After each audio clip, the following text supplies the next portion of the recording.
Hello and welcome to the Video Gamer UK podcast. All right. My name is Chris Bratt, and that delightful voice was David. It's not just his tweets that are horribly not safe for work, Scammel. Yeah. That's the last time I click on a link you put onto the internet ever again. I did say it was not safe in for any work. form. I did warn you. It was labelled, yes, but... What were you expecting? Not that. Other than an old woman with her boobs out on a...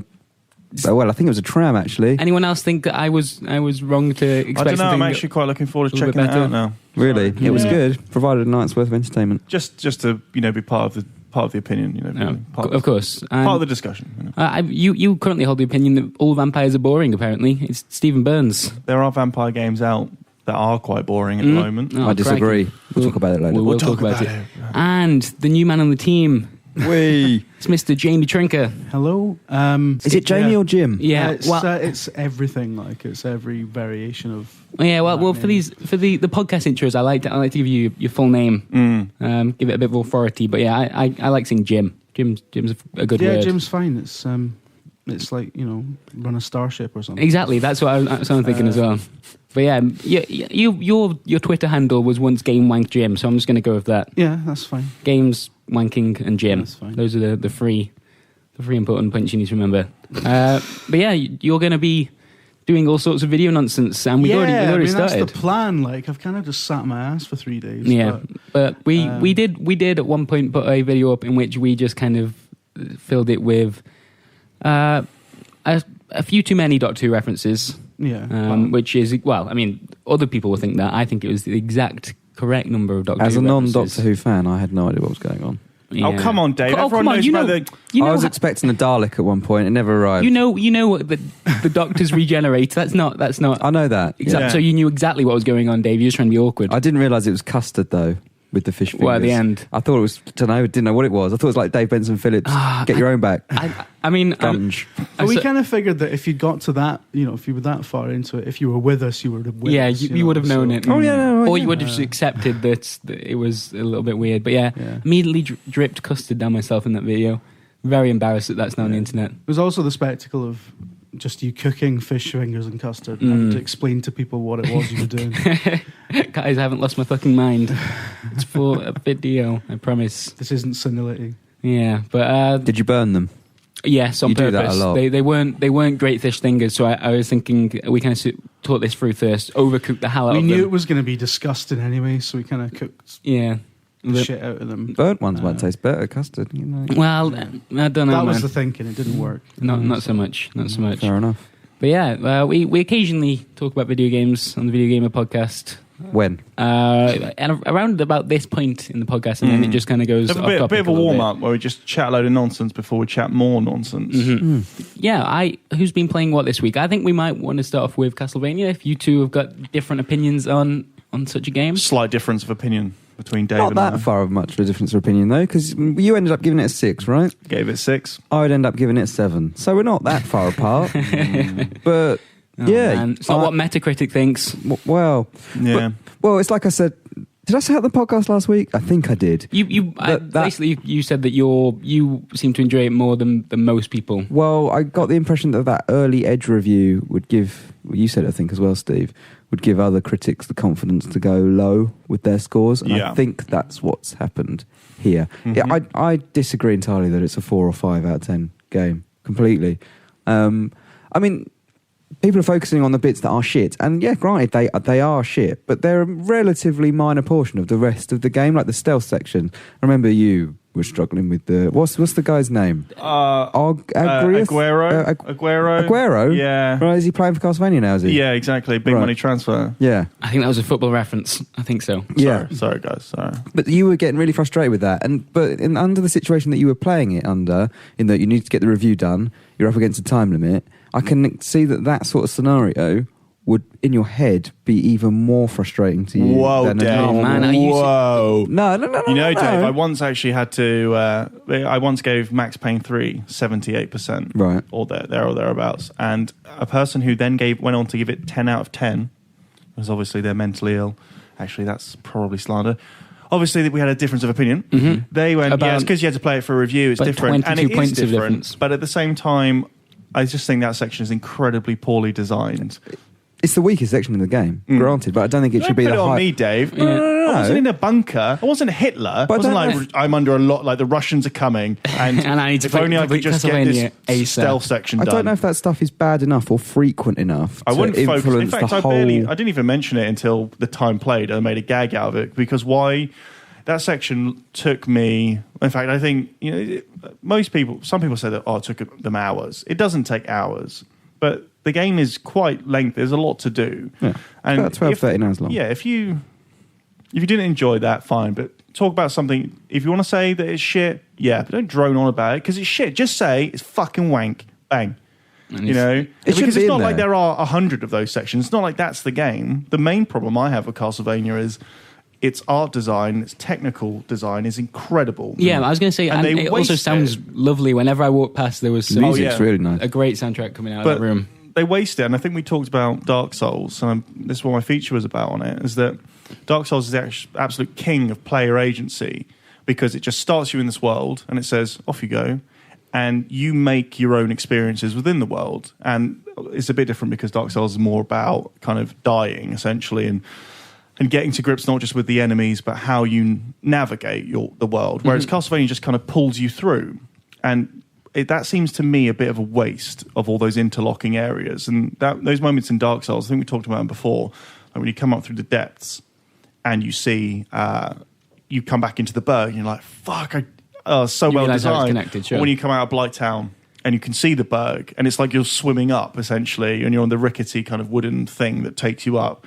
And you're like, I can see safety. Like you're swimming out of the fucking ocean towards the surface, and then suddenly you just don't make it. You're like, there's a real moment like, shit, like I need to get out. What, so with Castlevania, you just feel like you've been... With Castlevania, it has incredible It's a different type of game, though, isn't it? It's more like Darksiders Castlevania. True, but this is my problem with it, is that Dark Souls, and to a lesser extent Demon Souls, change the way that people should think about their environments. What's the point in crafting this environment if it's just, and it's an interlocking one? If it was more linear, then I wouldn't have a problem with it. Right. But you're meant to be exploring it. But you're not exploring it because it's sacrificed at the altar of cinematic gaming, because the developer's like, get to the next cutscene, get to the next combat scene. Whereas do you know what I mean? Yeah, I 100% agree with you that they're not the same game. But Mercury Steam had a real chance with this to do something quite similar to Dark Souls, to give you a feeling. And also, this is Dracula's castle. You're not Dracula.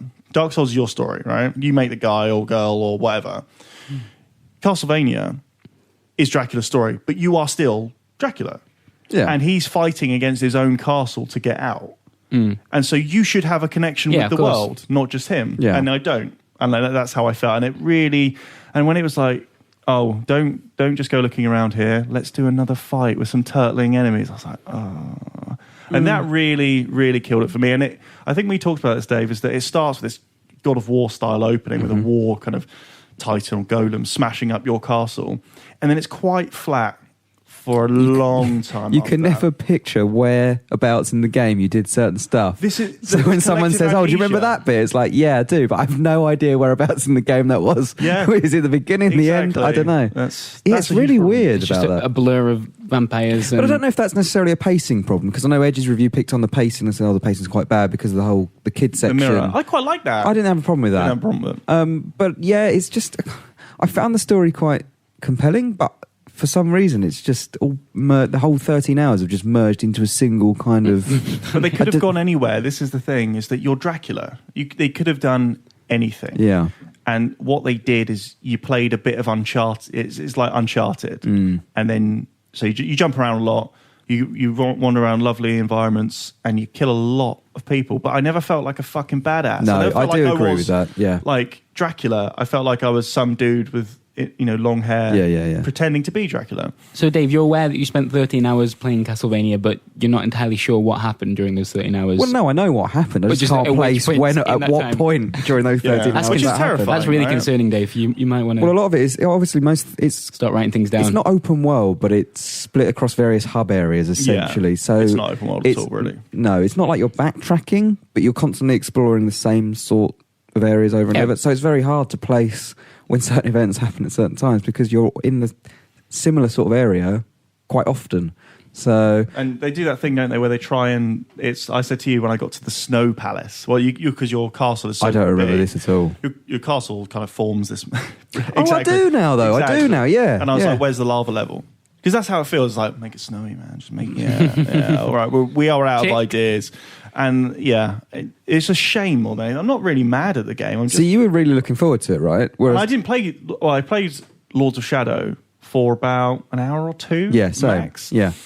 But this, again, and I think it was more the opportunity that they had. They had the money. They had the kind of, they didn't force it into next gen. They just went, right, go on, just do what you want. And this is the result. Should have been more disappointing. More disappointing than kind of me being mad. Like, I'm like its parent. I'm not mad. The tech's really good, though. The tech is, they are like, they're into big Crytek scenario now. Really good tech, no fucking game, really. Like, Maybe a bit harsh. They're much better than sorry, Mercury Steam. But I don't know. They made Jericho as well. Let's not forget that. Yeah, never forget. Never mind. Okay, Jim. I feel like neither you or I had a lot of input to the Castlevania discussion, so I feel we switch on to some Garden Warfare. Perhaps we checked that out yesterday a little bit. Yeah, I've played it for, I think 5 or 6 hours in total, and you played 6 hours of that. Yeah, I kind of. I mean, I've got not really anything against it, but I watched you play it for about 15 minutes yesterday, and that's enough. Yeah, you can quickly kind of get your fill with it. I think that's fair, because the very best part of that, this is Plants vs Zombies Garden Warfare. I'm looking forward to trying this. Its full name. Are you a Plants vs Zombies fan? No, not at all. It certainly helps to have that. You'll still enjoy how they've created the characters. Yeah. Well, that for me. I think it's a game. A lot of it's to do with fan service, because seeing how they've taken all the characters from the game. I keep right. Can I call them characters? They're towers and they're plants and they're zombies. But I feel like they're characters. They've got personalities. Have personalities. Yes. Well, then they're characters. Okay, you can appreciate those personalities without having previously seen those, right? Definitely. I just think, because I know, say, in the original game, the sunflowers are used for collecting sunlight, which is your kind of major resource. And like in the Garden Warfare game, they take that theme and create a character in a third-person shooter out of it, so you can heal your allies using sunlight. Person? It's not first person. It's not first. Definitely not first person. I'm fairly sure it's not. I think people out there saying it's first person. Well, I'm glad we nailed that down, Dave. Yeah. So that was a US Gamer review, right? I didn't know we were going to talk about that, but well, okay. I mean, let's not talk around it. If we're going to call it out, say the Dave's name. a subtweeter, isn't he? I think that's what we confirmed. That's an interesting point. Like, I mean, onto a kind of related note, there seems to be some, for me at least, a bit of confusion as to what the game kind of is. It's like, it's a pun. Mm-hmm. It's a fucking pun of Modern Warfare. Like, I can imagine the picture me, guys. And that, you say, have you played Modern Warfare? Yeah. What about Garden Warfare? Boom. Blowjobs. That is the best and worst part of it as well, because the fact that it's all based around this daft pun, and because of that, the designers obviously had a lot of fun just taking these characters, we're going to call them characters, and making them into these, how they'd fit in a third-person shooter. Mm-hmm. And once you've played a little bit of each character, you've unlocked all their abilities, you go, oh, that's cool, because that's how it works in the tower defense game. And everything in it is a callback to the tower defense game. It's not like it's not a terrible game. It certainly didn't look like an awful game or anything. No, I think it's... I just don't see why it exists. I think it's a very average game in terms of how... outside of the fact that it's based around the characters and those ideas, but like in the end of the day, you've got team deathmatch, you've got assault or defend the base, and you've got wave survival. Those three ideas aren't exclusive to Garden Warfare, and they're not exclusive to much at all. And because of that, I had my fill after a little while. I'd unlocked the abilities. I'd seen how the references had been added to the game. I liked it. It sounds great. It looks really good on the Xbox One. It does look very nice. But yeah, I just think once you get past that, it's not something I'm going to go back to particularly often. It's not full price though, right? It's like 25, 30 quid, I think. Yeah. I'm just kind of up for a character-driven shooter, almost. And I know there's no single player. I know it's all multiplayer. But you can play the wave survival single player. In fact, you don't have to be online for that either. There's some confusion before it came out. But that's actually an interesting thing, because I think the pricing is where they've really fucked up. I think they've gone in too high. Of course they have. And the weird thing is, and you can see it so quickly, and this is what really pisses me off about this game, is because I absolutely fucking adore the first Plants vs Zombies. I think it's such a tightly constructed game, and I think the levels just feel like puzzles rather than anything else, because you're trying to figure out the exact correct way to go about it. Now, and this is even sneaked into this game as well. It doesn't feel like their concentration is entirely on the game, because they've got these kind of booster packs that you unlock all your characters, well, your character variations with, and various customization stuff. Nothing over the top, and I think it's done quite well. Think kind of like the Mass Effect 3 booster packs, actually. You don't pay for them, though, do you? You don't. You pay for them using in-game currency, which isn't difficult to obtain. However, it just feels... And people have asked them about this already, and they've come out and said microtransactions won't be in the game from the start, and that's the quote, not microtransactions won't be in the game, not from the start. I kind of feel they've gone in with a price too high. That we're going to see that come down as people stop talking about it, and then there is definitely a placeholder for. It just feels like it's been designed around that. Which is just, it's kind of weird. Like I don't think that's a bad idea. But would I? Based on what you're saying, would I be correct in assuming that maybe this game was built around the idea of microtransactions originally? Yes. And then based on the feedback, they have altered how that works. That's what it and may return to that. Yeah, and they're leaving themselves the option, which is unusual and I think is sensible on their part. But if you have savvy, if you have spent £30 on this game to start with at launch, I think that's on the Xbox One. It's 30, isn't it? Slightly cheaper on the versions. And then that happens later down the line. That'll fucking suck. But what do these packs add? They don't add anything that unbalances the game or affects the balancing? Or, yeah, right. And Battlefield does this stuff, but it's all cosmetic type stuff. I think there's some attachments you can get, but it doesn't feel.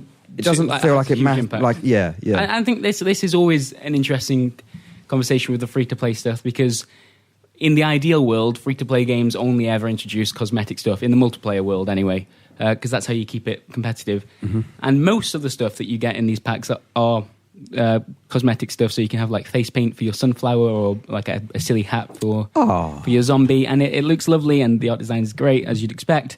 But there are these character variations. So you start off with all the main characters on each side, and they all perform different roles, and that's actually fairly well balanced. I think some of them are perhaps a little bit overpowered, but it's nothing too game breaking, and it's not a game that you ever sit down when you see that Garden Warfare. You don't think that competitive shooter, like super competitive shooter, this is going to be perfect. You think this is going to be a lot of fun. It's not going to be an e-sport game, exactly. But it does add like so you say with in the actual original tower defense game, you've got your kind of pea shooters, which is your standard tower, and you can get like an ice variant of them, which slows the enemies.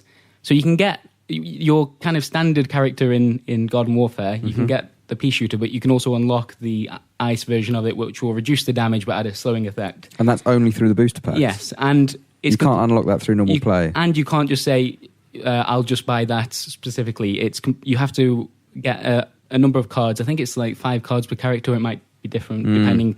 And so there's you could open 100 packs and not get it, although that's unlikely. It's crazy how this stuff's taken off, because I remember when EA first introduced FIFA Ultimate Team, and obviously that was like a premium add-on, and I think for a couple of years it did okay, but it didn't do that well. And then suddenly, I don't remember when it was around sort of FIFA 11, FIFA 10, FIFA 11 time.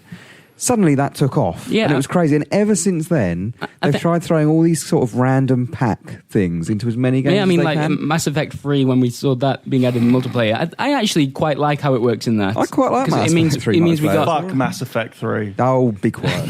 I think it actually gave us like a fairly decent multiplayer mode that wouldn't have existed without that, perhaps. But yeah, it was throwaway, though. Yeah, it did feel throwaway, whereas this is the... Does this feel throwaway? Does this feel like fun that you can have for 2 weeks? Yes. And then it will die when Titanfall comes out? Yes, although they are planning to add more stuff to it as they go along. Mechs, oh my god, it's a total non-event, like Garden Warfare. Like, I don't understand why it's a thing. I honestly think it's a pun that got out of hand. The compliment you can pay it is that it's mostly competent. Yeah, exactly. It's not awful, but... But exactly. So, particularly with people like going crazy about Titanfall at the same time, It's a weird time for it, isn't it? Weird time to release a multiplayer-only shooter from the same publisher that is releasing Titanfall in 2 weeks' time. Yeah, it is. It absolutely is. I think they'd have knocked it out like when the next-gen stuff was, when there was when we needed it, Like a couple of weeks after the launches. It feels like a kind of next-gen... It feels like something like the fucking Outfit. Whoa, man! It's been hitting the face by my own microphone because one of you fucks. I don't know who that was. It wasn't me. I needed to have some emphasis on the outfit. Oh, so you just like kick Brett in the face, okay. Smash you up. But yeah, I mean, obviously it's the end of the financial years. Maybe year it's a tax thing. Just pure speculation. We've got this studio and Garden Warfare. Yeah, that's pretty funny. Let's whack that out. That sounds good. I agree with you, Jim, 100%. It just seems to be it seems to be one of those games that would grace the back page of like PC Gamer that someone just made up. Anyway, next month on the cover, that was the Garden thing, Warfare. though. When we went out to E3, when you say, something someone just made up, we saw all these posters for Garden Warfare because we went into the building a day or two before E3 actually started, and we saw all these posters for Garden Warfare. We just assumed it was Plants vs Zombies 2 advertising. And we're like, then they announced it on stage, and we're like, it looks like fan art that someone's tweeted at them. It's like it was pretty cool though to see it. Exactly, and that I feel like that was always the idea. It feels like a joke that's gone too far. Yeah. And they got too expensive as well. Can't get out of it. It shouldn't be £30. But then I am looking forward to giving it a try. How long I'll stick with it, I don't know, but I am intrigued by it. So. Yeah, I don't know.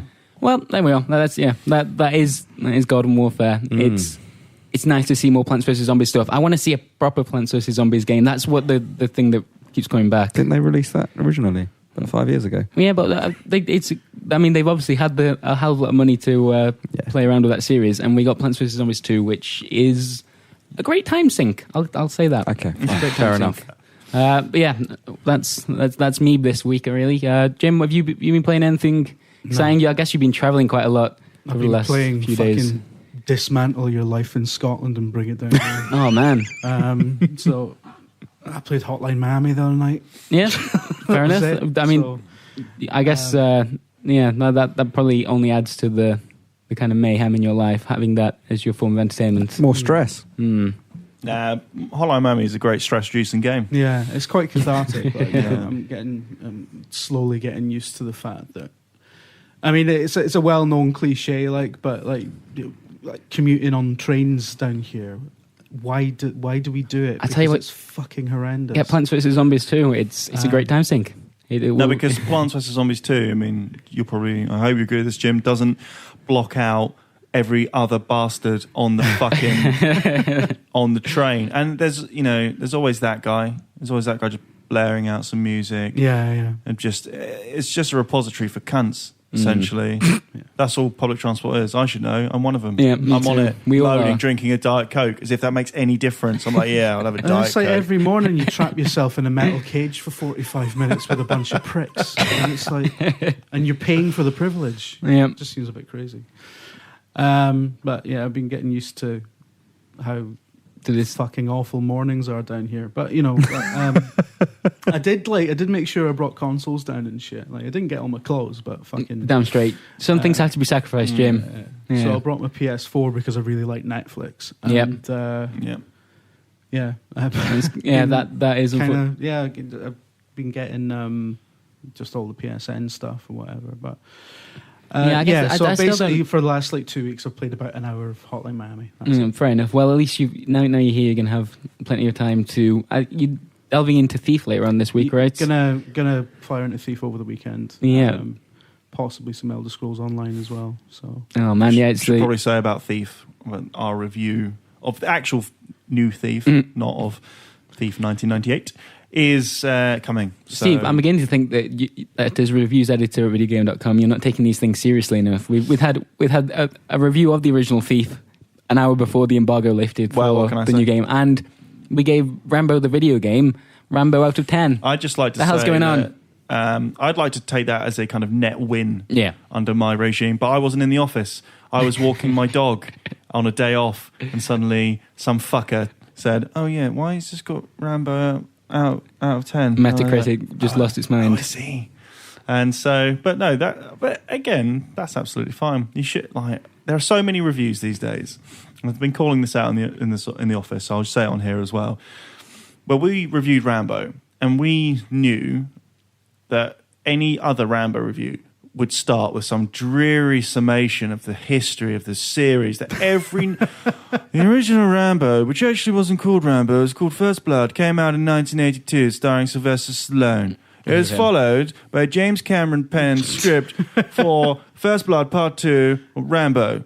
Then in 1988, Rambo 3 hit cinemas. Nice. And is now mainly known. You've done like 150 words already. This is great. Yeah, we fit our word count. Exactly. Unfortunately, we have. Dave and I used to write for magazines, so we are the kings of stretching an intro. Right, some of my intros like 3,000. They're brilliant. It's like, the actual stuff is in the box out. Yeah, but why should we have fun? Because video games are about fun. Mm-hmm. This isn't Sight and Sound magazine. Okay, this isn't academia. This is people who get paid to play video games.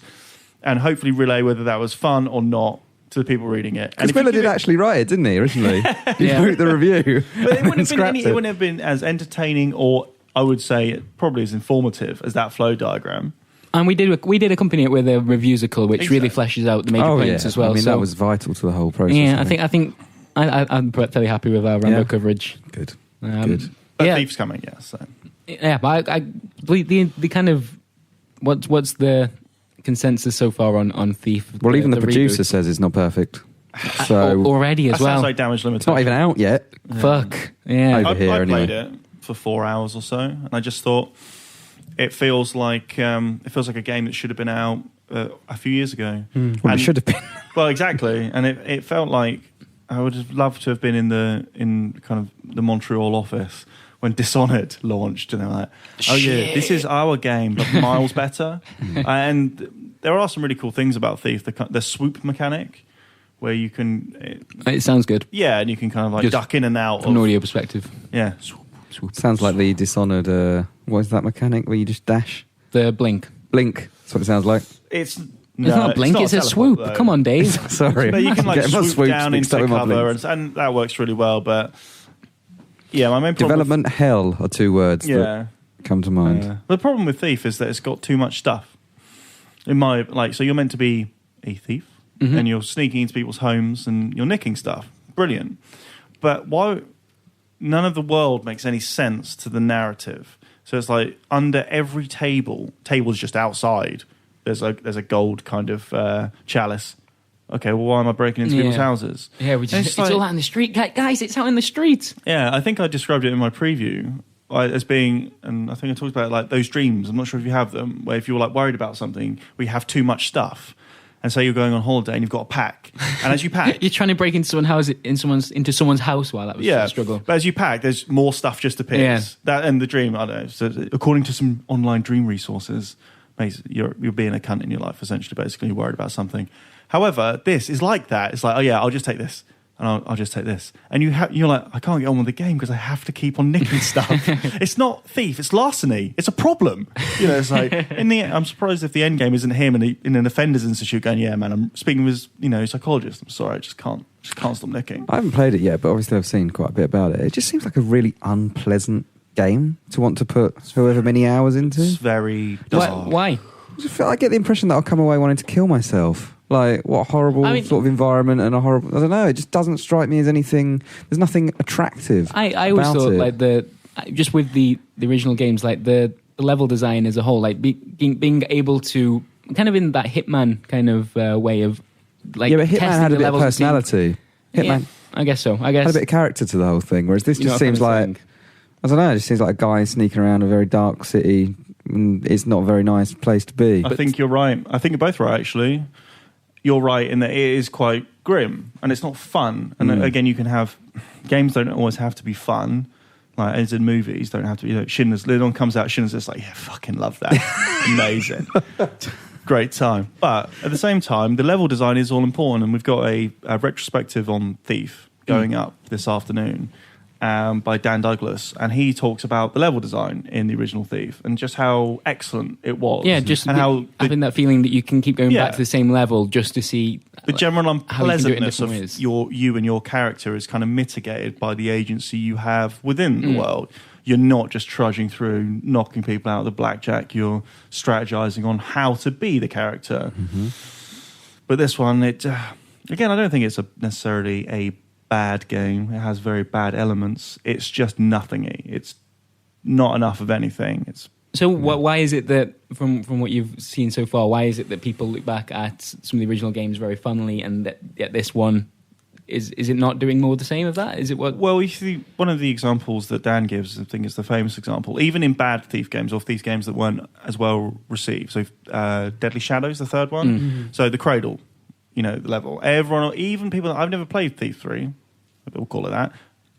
I know about the Cradle level because when it came out, it was so well designed, and there were so many magazine pieces at the time about how it was so well designed and how well it was lit and the atmosphere. So, and there was all this talk about that. And again, it's the level design. You remember Thief fondly because you remember skulking around in an environment where you could use your abilities and not just running around, hitting people, hiding in cupboards and nicking stuff. And it's a similar thing, I think, with Hitman Absolution, is that when people... I actually quite like Hitman Absolution because I take it for what it is. However, it's nowhere near as good as Blood Money, but Blood Money is fucking excellent. So, I think... I don't know. Square Enix are into that rebooting stuff at the moment, aren't they? Hitman, Tomb Raider, Thief. They're all just trying to... It makes a certain amount of sense. Thief, isn't it not by the same team who did Deus Ex? Yeah, it's Eidos Montreal. I don't know if it's the same team, though. It's the same studio. Yeah. Same studio. I was under the impression it was the same people, but... I don't know. Deus Ex was... What did you think of Deus Ex? I loved it. Yeah, Human Revolution. Yeah, Human Revolution. Yeah, I thought there was... Yeah. There was problems with it, and it was very kind of stops. I was on console as well, so in the police mission, we have to infiltrate the police station. If you get that wrong, then you're like, well, I've got to shoot my way out. But on the whole, I thought that Human Revolution was wonderful. Yeah, same. Other than the only like resonating complaint that most people have is the boss fights feel different. That's because someone else made them.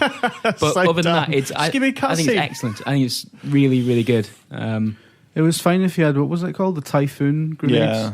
Which were basically like skip boss buttons. Yeah, but it's just a shame that you have to think that, because you're playing this. Most people enjoyed playing it in a really stealthy way, and it's so carefully managed throughout the whole thing. And then you get to the boss fight, and it's like, right, do you have any explosives? No, fuck. And that should come on. And they have changed that actually. Have you seen that they when they released the director's cut along with the Wii U version and everything, they kind of adapted the boss fights so they could put that on the back of the box, so that they'd adapt to the boss fights. But in reality, they just you can move around a little bit more. Like we showed off the first one, which is probably the most obvious example of why people have a problem with it, because you're doing all this stealth stuff and then you fight a massive guy with a machine gun for an arm, and you can kind of like sneak around a little bit more, and you've got the option, if you've got hacking, to activate a turret to kill him, and that's really good as long as you've got hacking. But if you haven't got hacking, then it comes back to throwing explosives, probably from a slightly different angle in the room. And that was... But Deus Ex Human Revolution was quite streamlined. Like if you go back to the original Deus Ex, I mean, there are so many little moments in there. Like a friend of mine loves it, and he always talks about how the first levels in the Statue of Liberty, the first, well, not really level, the first kind of encounter in the game. Yeah. If you skip that using a cheat and speak to one of the characters later on that you should have helped out, right, then they'll say, well, we still haven't forgiven you for not taking on the mission. But so you can't just leave the mission, I don't think. You have to cheat your way out. So they know you've cheated. So it's pretty much the game saying, we know you cheated that first level. I remember, Steve. Yeah, I remember playing it originally because it had so much hype, especially like mags like PC Zone and that. And I can't... What's the name of the woman? They say there's like... Is it Gunther? Her like bodyguard. And there's a woman... And you come out of the Majestic 12 kind of place, and you're in your own headquarters, and it's like a big, dun dun dun moment. And she was really fucking me off, so I just killed her. Out of frustration, the game, she went, all right, carry on. So fuck. And then the new one, I don't think has that amount of freedom, but they were very intelligent in how they kind of scaled it down. Thief seems to have they've taken that approach, gone far too far. Well, right, like what changed it too much from what far too much from what it was. Yeah, Fair enough. Well, we'll see what you think, Jim, when you check it out this week, because I'm looking forward to at least seeing that in person. I don't know. I don't know. I've been playing another game this week, but I don't know how much I can talk about it. Is it South Park: The Stick of Truth? It is South Park: The Stick of Truth. I could possibly give some first impressions. No, sorry, that's censored. Lol, what a topical joke that was, Chris. Thank you very much. Well done. I just had a laughing track there. I haven't seen the censored parts yet. I'm about 3 hours into it. So this came out yesterday, right? I've got written down what is censored somewhere. So it's 2 mini games, one in which you're a doctor performing an abortion on the player, and one in which you're a player performing an abortion on Randy, and then a bunch of anal Should we laugh? scenes. I don't even know. Yes, of course you should laugh. It's South Park. Okay, yeah. This is the South Park. Didn't they have an anal probing scene in the very first episode of South Park? It's in the Ubisoft's trailer for the game, in the latest. I think it's the latest trailer. Oh, it is actually, yeah. I mean, it's not as graphic as I imagine it would be in the actual game, obviously, but it's they highlight it there. So yeah, I don't really understand. Well, they say it's a market decision. Yeah, well, it's because they want to get it into Germany, really, isn't it? Well, no, I don't think it is. Isn't that? Isn't it? Well, it's didn't they come out and say blatantly that it's because of certain countries they want to?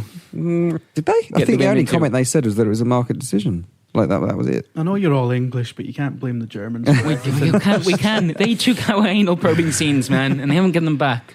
Someone on Twitter said yesterday, I wouldn't be surprised if this is true, the next gen version, uncut edition with those scenes added back in. Yeah, and that's the PC version as well. Well, yes.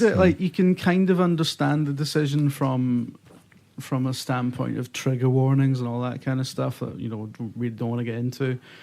But at the same time, who's going to be playing that? I think the problem is that it's and I can't say 100% certainty this is the thing, but because Europe is so big, essentially, when you're testing a game, it comes in all of the European languages come in one disc. So if there's something that offends, this has happened before, one of the parties, you then have to make a call. Do you cut however many minutes, or do you then spend the rest of the money with having another version that has to be shipped and distributed and has to have its own manual, has to have all this shit? So it's a business. I think though, Matt and Trey, I'm surprised that they'd ever sign off on something getting cut out of the game. I don't think they realise until very, very recently that's going to be the... But they've put their own commentary in it, right, haven't they? I think that the cut scenes have now been replaced with a black screen and a wall of text that's written by them. I think that's... Haven't they had to do that in the past on the TV show in some respects? I don't know. They've had to send something in and exactly that on the TV show. And then they took a lot that's a good workaround for them. And it could just be building hype. One of the best examples of kind of building hype in video games and then what you actually buy not being what you expected is in The Matrix Path of Neo. Not sure if you play that game. Yeah, I did. Yeah, so that was I don't remember what you're talking about. It would have a new ending because Revolutions was fucking shit. And then you get to the ending, you play it, Jim. You finish Path of Neo, and I know of the. I didn't play. And you fight Super Agent Smith. Yeah. And instead of it being like a truce, then the Wachowski siblings. There's like an 8-bit. Yeah, come onto the screen. Brothers that come on and explain the ending, and We Are the Champions plays over the final cut. Over the final, when in the movie the kid runs in and goes, "The war's over," and there's like some cheering. Now We Are the Champions plays. No, it's hilarious, and they come in, and one of the siblings, they were brothers at the time, so let's just call them that. One of the brothers starts babbling about kind of Christianity and other theological stuff and how Neo is the interpretation, blah, blah, blah. And he starts speeding up, and then one of them goes, "We weren't going to talk about this. Okay, people have bought this game for this reason. We're not going to talk about it." So essentially he said there'll be a whole new ending. And what it was two fucking millionaires sitting there going, "Fuck you." Great. It's one of the best endings in game history. Unbelievable. Yeah, no, I think with the South Park stuff, I think it is, as you said, it does seem like it's a business decision. I can't imagine... But it's going to be good for business. I guess like the PC there'll be another version, and then you can sell an uncut version, and then you can say there's a good bit of buzz because it is a PR move in a lot of ways. Because if this just got out into the just kind of got out. Did it? Did it or did? I'm not saying that. It's like the Modern Warfare 2 No Russian leak, right? Leak in... like filmed on someone's shoe. It's like, no one in the world has this game. It's like, it's someone in France has got it.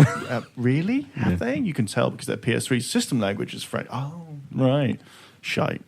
Yeah. So I guess you can't really talk much about what you've seen so far. Right, Dave, we're not talking about South Park anymore. No. Okay, we're not. We're not. We're talking about just... Oh, yeah, we're not talking about South Park Have anymore. you enjoyed the week in general? Have you enjoyed... No. Have you enjoyed the game you've been playing that's not South Park? Just for everyone at home, Steve. Yes. Done a very clear wink. Comedy wink. Yeah, And- comedy wink. Sounds like a good shit. Well, I don't know band what I name. can and can't say now. You've made this very awkward. No, I haven't. No, you've not. You've played South Park. We're not talking about South We can Park base now. it on the first Wink. hour, right? Because Miller has already played that preview. Yeah, I've seen it as well. He was... Were you Dave, you're shown? ruining this. Were you first shown? hour. Well, yeah, all right. But were you shown much of the open world stuff, Yeah. or was it very linear? Yeah, it was very much like go from house to house and search for South Park Right, references. so I said- from my experience. So I don't know how this is going to change, but I I feel mean, that sounded really shit, didn't I? Yeah. Sorry. I've spent most of my time doing that. So basically, South Park is completely open. You can Yeah. go wherever you want in South Park anytime. Mhm. And I feel like I've spent a couple of hours doing that, and now, and you should have done it along the way. but you don't want to, because when you're given that opportunity to do it, and it's like go here, that Mhm. objective is actually on the other side of the map anyway. Yeah. So you're going to be going throughout all these different places regardless. But so you will just call in on the whatever. Is it Tweaks coffee shop and all that? Like you Yeah, I think that's that's a problem with open world games in general. Sometimes you as a player don't trust that the game will allow you to check everything out. So you know, right, before I carry on with the main storyline, I'm going to go really do this, check all the stuff in this town and make sure I've seen all that's there. And then the next quest is go to that town and check tell you what I did look at. everything. Mrs. Cartman's bedside drawers. You checked out Mrs. Cartman's drawers. Yeah. I think that's right. I took a photo of what was in them. Do you want to see Oh, man. what was in Mrs. Sure. Cartman's drawers? Am I going to get Maybe don't into spoil legal it for the trouble? people at home, but I'd like to see your reaction. Okay. To, you go have a look there, Right. Mr. Bratters. Okay, Dave's handed me a phone with with You enjoy that? with a dildo in it. I With did say don't. multiple dildos. Right. There we are. Good. That's good. But no, it is funny, like you'd expect it to be. My one concern is that I'm not sure it's as funny as it is as often as it should be.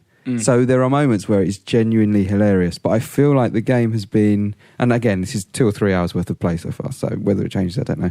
But I feel like Matt and Trey have written a story, they've written the scenes that they want in the game, and then Obsidian have gone, shit, how do we make that happen between those two scenes? Yeah. And the game, I don't know, it feels a little bit filler to get to those scenes, if you see what I mean. And it doesn't, the actual gameplay, I'm not all that taken by so far. It feels a little bit like the Mario... Paper Mario? Not Paper Mario, but the Dream Team stuff, the Mario Luigi Superstar Saga stuff. Oh, okay. Yeah, whereas It's just like that, actually, but in the South Park universe. The combat's all right, isn't it? Like the combat's fine, yeah. but That's about as far as whether you- it's enough to keep you going, like I think I just play it for the humour. It's weird because I came out of that initial preview with the same kind of thing, but I haven't watched much South Park. I'm not a big South Park fan, so I loved like the kind of the gags against like fantasy RPGs and like. There's one scene you get about some of it. an hour and a half in, it had me in stitches, And you'll probably find that at your own pace. But Simon really, really liked it though, and you're obviously a South Park fan as well. Like I am, but not so much as Simon. I'm like a casual South Park fan. And I think I don't know everything there is to know about South Park, but I'm seeing the references and I'm still finding them funny. yeah, so. and I think that's always what you're going to expect from that game. That if you know everything about South Park, you're gonna enjoy the references more. I think that's pretty. Yeah. pretty on the nose. So South Park's like such a cultural touchstone now. I think anyone's probably going to have enough to go into the Yeah. game. Oh, yeah. So But I think there are different levels I haven't of. watched it for about. I've watched enjoyment South Park now. for about at least 5 years. Like, but I mean, to be honest, I'm always shocked it's still going. But not because I don't like it or anything. I mean, I loved it back in the day. But I mean, I'm looking forward to playing it. I'm sure. Yeah. I'm sure there's going to be enough. Yeah. So, yeah. We'll Positive first start, but with minor concerns look, perhaps. I've just realised I am actually getting on board with the PR message here because I'm now thinking, oh man, I can't wait to see what those censorship screens look Just like. play it on PC. It's really funny. Play it on PC. Play it in America. That's very valid points. But yeah, I guess anyone played anything else you want to talk about, or should we move on to some I think we should do questions. questions? We got a few for Jim, but he's actually nabbed them. Jim, give me my questions back. Yeah, sure. Right, I was looking at the cocks you've drawn all over it. Yeah, well, I just like to keep myself busy. Right, what actually we've got here? Right, most of these are aimed at you as the new guy on the team. You in fact, this is always a horrible one to start with, so I'll just get this out of the way. Okay. So you can relax after this. British Wolf on the forums asks, Jim, what is your favourite video game or video game series of all time? Morrowind. So, the Elder Scrolls in general or just Morrowind? Elder Scrolls in general, but Morrowind. That's by far my favourite as well. Boring bastard. Damn it, that's a really good answer, actually. I think that's way better than what I said when I was asked. Because you can't, people will only judge you for your... You say like A Dog's Life or something? What? No. A Dog's Life? I think you say... Horses 3D? I think I said, this sounds a bit weird, but I really like Warcraft 3, you know, the custom maps, and everyone fell asleep and I just carried on talking for another 5 minutes. Oh, yeah. I do remember that noise is what everyone listening to the podcast at the time probably. And just now. Did. They probably were listening to it on their phones and just skipped over to kind of see what's new on UGIS. Dota 2 would not exist without Warcraft 3 and its fantastic use of custom maps. The tower defense genre, Plants vs Zombies, all right? It all goes back to that point. Okay. So look, I'm not saying it doesn't. Guys, fucking hell. Just relax. Right. Good. Chill out. Yeah, we've got Grammatron. That's all right, Jim. All right. All right, yeah, you good? Right. It's not the question, just an intro. Let's see. Oh, apparently he's just finished playing through The Walking Dead and has since been wandering through life in a fog of tears, regret, and fatalistic apathy. And he asks if you've got any kind of words of inspiration or just kind of something to pick him up. No. Either from yourself or from Tam. Just no, no. I don't. Well, you should. Tam's not real. You should feel bad. What? Gonna make him feel worse now. Oh man. I'm not the best person to come to for any words of inspiration, because I mean, of where I'm from. Yeah, fair enough. Man, now I even feel a bit down life now. is one long meander from one disappointment to the next. So, God. Shit. Yeah, Fucking just hell. tell him that. See how he copes. All right, cool. I'll pass that on. Thanks for that. Do you think Ubisoft is right to cut the scenes for South Park game? We already covered that. What is the one? This is to Jim again. What's the one constant game in your collection that you'll always go back to? Morrowind. Never stop playing. Can see where this is going. You guys into EDF? I don't know what that means, but I feel like you. And you will. guys into what? EDF. EDF, Earth Defence Force. Right. No, it's shite. Really? Why does anyone like Earth Defence Force? I've never understood this. I just wanted to say Inte, but I realise I can't do it properly. And now it's I feel terrible third-person shooter. Is it really? Yeah, you know what? I know you I fight, get the you appeal, fight like though. alien bugs and stuff. I don't. Why? There's so much better shooting games. I don't understand but it. Other shooting games aren't as kitschy. You know, it's cool to like EDF because it doesn't have the That's production the thing, values. though, isn't it? It's pretty hip. EDF is a hipster video game franchise. Yeah, I don't get it. But I mean, I just completely forgot it was coming out, so we haven't covered it. So, yeah. Oh well. But good job, Steve. Yeah, well done. Well done. You should have called me on that one, Braz. God damn it, I'm too distracted. This is from MechGamezilla, who asks, so Jim, are you into the mainstream now, or can I just unfollow you? No, I think he asks, are you my way into the mainstream now? Oh shit, are you my... God, Jesus. Fuck. You never get this with Parkinson. Oh man, you don't at all. Yeah. MechGamezilla is a bit of a cock. Right. So. That's good. I feel that's answered the question sufficiently. He doesn't want a way into the mainstream unless it's like underneath it to burn it and set it on fire. Fuck. I've been getting pelters off those guys. So you get. Oh, you're going pro now. You're going to turn into fucking Total Biscuit. And, you did ask me if something ran in engine yesterday. I think you're getting dangerously close. It's a slippery slope, my friend. Yeah, I'm just not going to play anything that doesn't have a fucking field of view slider. In fairness, I never used to care about that until I got a PC, and now it is important. This one's been scribbled on at the bottom of the page. I'm not sure who could have done such a thing. From Lorpak Shakur. How do I say it? Lurpak is in the butter. Yeah, Shakur is in the wrapper. Okay, that's your handwriting, my friend. Right, I'm just going to say that right now. It is awful. Who? Do you want to read it? As you may have Question scribbled it from on Lurpak Shakur. This is his favourite chat up line. Yeah. Right. Does this look swollen to you? Shit. It's getting there. He's the guy that I think I first encountered him because you said you said that he had the best Twitter avatar, and it was Sharon Stone in Basic Instinct uncrossing her legs, and with his face or someone's face photoshopped over her vagina. His face as her vagina. So it looked like he was kind of looking out. It was. Right, I mean, okay. if Verhoeven had that idea himself, they'd have been like, no, "This is some new wave shit right here." Not a very good film, is it?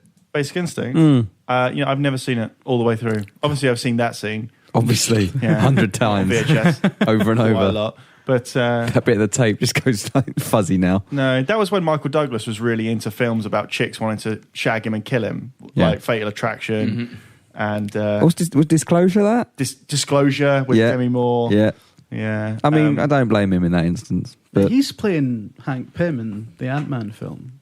Hank Pym? Yeah. Is that the name of Ant-Man? That's one of the Ant-Man, You've just given away the secret, Dave. What the fuck? I don't even know who Ant-Man is, or Hank Pym. He's the guy that should be in the Avengers, apparently. I feel terrible for not knowing why he should be in the Avengers, and I think he's... Well, it's literally because he was in the Avengers in the comics, yeah. but I mean... But Ant-Man just doesn't sound like a hero I can get behind. I just wondering, with Michael Douglas being in it, are they going to have to like contractually write something in about a woman wanting to kill him, then fuck him? Could fit into the series quite nicely.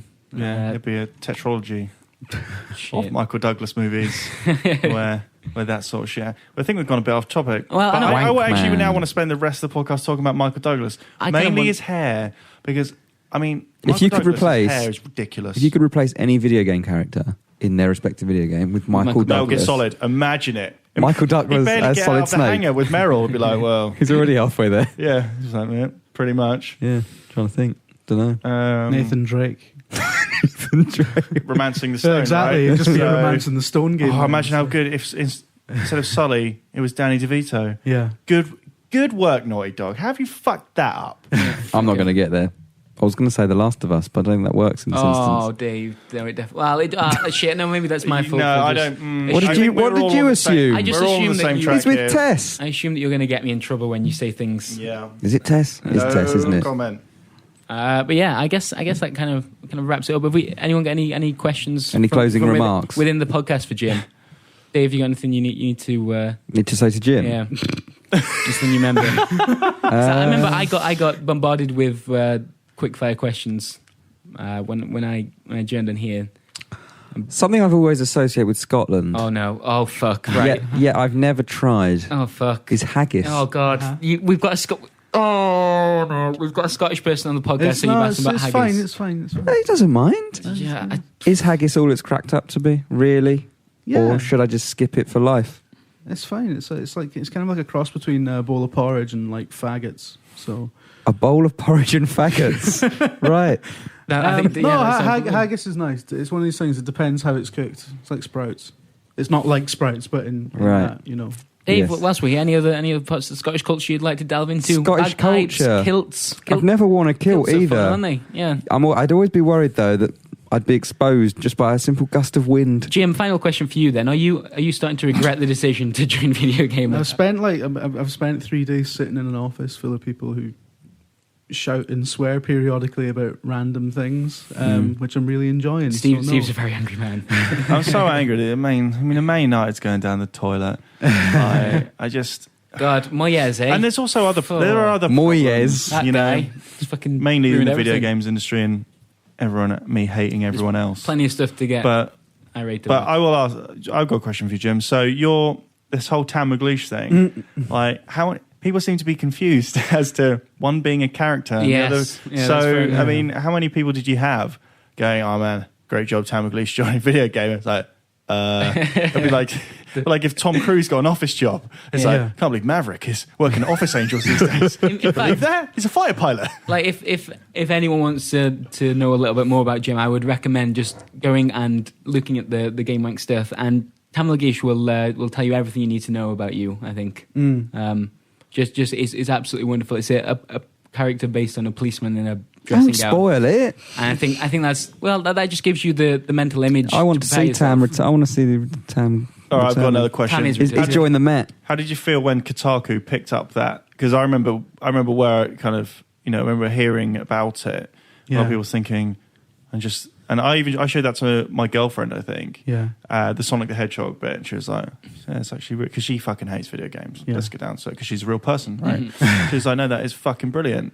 But like, because the first time I ever heard of Game Wank, I was sitting in Imagine Publishing's offices. Yeah. And I think the nominees was 2009? 2011 GMAs came out, and Imagine was running a very big push to get itself nominated, and there's this huge indignant roar of, who the fuck. Game wank. And then it was Ryan King when Ryan King didn't say anything. The next day he said, I've listened to his Game Wank podcast. They're fucking brilliant. Yeah. So like, how did it feel? Because you guys were just doing it, right? And then Kotaku picked up the video. So it must have been like, what the fuck is going on? Well, what happened was one of the, it was actually the editor for Kotaku Australia, Mark Serrels, who is from Glasgow. Okay. I think somebody was just like, check this out, you'll love it because you're from the same part of the fucking world as he is.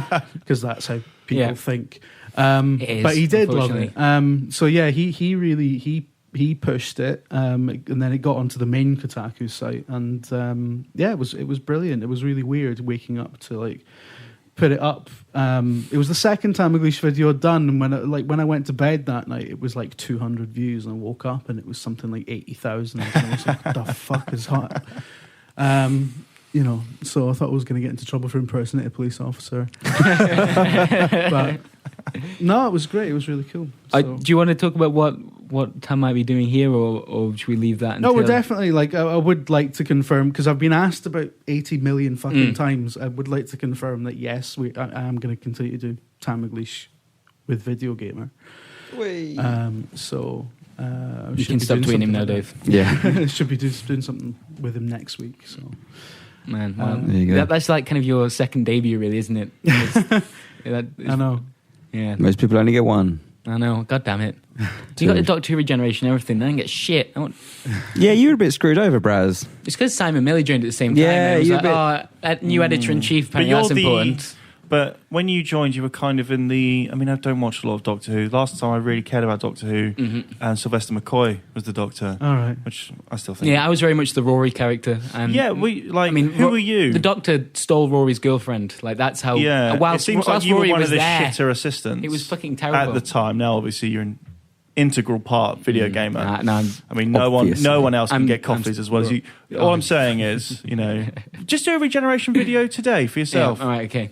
Just do one. No one else in the video, just me regenerating into myself. I'd like to see you evolving as a Pokemon. That'd be good.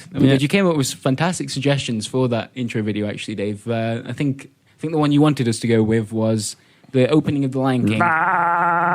We put Jim's mouth onto one of the characters. Onto Simba, as he's being lifted into... I know YouTube can be a little bit... it's not necessarily black or white with some use of other copyright material. That sends the wrong message, like Brat is my dad or something. Although I've been getting a lot of one thing I wasn't expecting was Jim's a bit of a short ass, isn't he? Yeah, just because.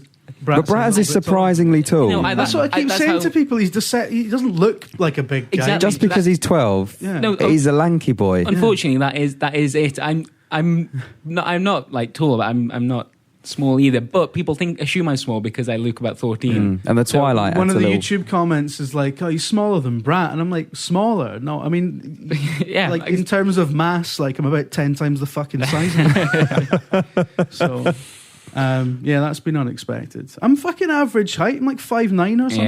Yeah, but Matt was also quite kind of... Actually, Matt was ludicrously He's tall. also a bit of a streak of piss. And he had the hair as well. So basically... You need to get a massive fucking quiff. Really go over the top of the hair. That's always the way forwards. Like a Marge Simpson. Oh man, that could work. I like that image already. That's okay. Well, we got something to work on then. Yeah. Other than that, the podcast competition wraps up next week. Oh yeah, what is it again? Designer Titan or something? Yes. Basically, we're keeping it rather open within Titanfall as a topic, just because Designer Titan seemed a bit too narrow, Dave. We needed something. Did it? Yeah, we needed a bit more. All sorts. So everyone went to the Video Gamer forums and designed a Titan anyway. So I guess that's fair enough. But yeah, you can win a video game if you send us a stupid drawing or something like that. And we like it the best. And we will showcase them in a video and just be. What does the winner get? A video game of their choice. Up to the value of £50. Shop2.net. So we're not tying in with some sort of horrible Titanfall collector's edition. No. I thought maybe if you drew a Titan, you'd win a Titan. Well, I mean, you can get a copy of Titanfall if you want. Am I wrong? We're leaving that choice. I'm going to fucking rig that. We're leaving that choice. I've got all the login key. I'll just say, I won it. My alter ego, William H. Fox. What would your Titan be, though? It would be, do you know who Kerry Packer was? I don't know. Well, Kerry Packer was, a Titan of industry. There'd just be a gigantic. He was like the richest man in Australia. Like, knew this would there's a be a story money about thing. him. Apparently, he was in a casino, Right. and he was a billionaire. And apparently, someone was being really rude, like this Texan oil millionaire. He was being really rude. Was he to wearing staff. a cowboy hat? Yeah, that's the image that kind of comes to mind. Anyway, Packer said this guy was being really rude. Packer said, "How much money do you have?" And he went, "I've got 50 million." And Packer pulled a coin out of his allegedly A 50 million coin. No, he pulled a Shit. coin and went, "I'll flip you for it right there." And they go. So he seemed like He's got nothing to lose. Fuck. Yeah. What could he lose? He seemed like a right. Well, actually, I'm not going to slander him, but his estate has more money than me. But yeah, he seemed like a cool guy. So I'd have a gigantic Kerry Packer facing off against a gigantic Murdoch fighting on the shores of Australia. Yeah. That's going to fucking win. Right. Everyone else could just draw a robot with a massive dick or something. Yeah, got a few of them. Yeah. That's enough to win in my eyes. That would be Dave's entry. It's my pick of the bunch. Yeah. Well, Dickamon. That doesn't work at all. Thankfully, Dave doesn't have total say over who wins. So please don't send us robot dicks. No, not again. I feel that not after last said time. Something we'll regret. Yeah. Don't do it. And that's pretty much the feeling we have as we end all these podcasts. Yeah. That was the Video Game UK podcast. It always ends with penis, doesn't it? Thank you for joining us, Dave. That's right. Stephen. Yeah. And the new man, the Scottish surprise. The Scottish surprise. Yeah, I like it. Fucking written that down as well. I know. It's like a Turkish delight. But Scottish. Exactly. I think everyone... What time's the pizza getting here, Dave? I don't know. About 1 o'clock, I think. Happy birthday, Dave. That's right. Don't worry about it. That was the podcast. Bye.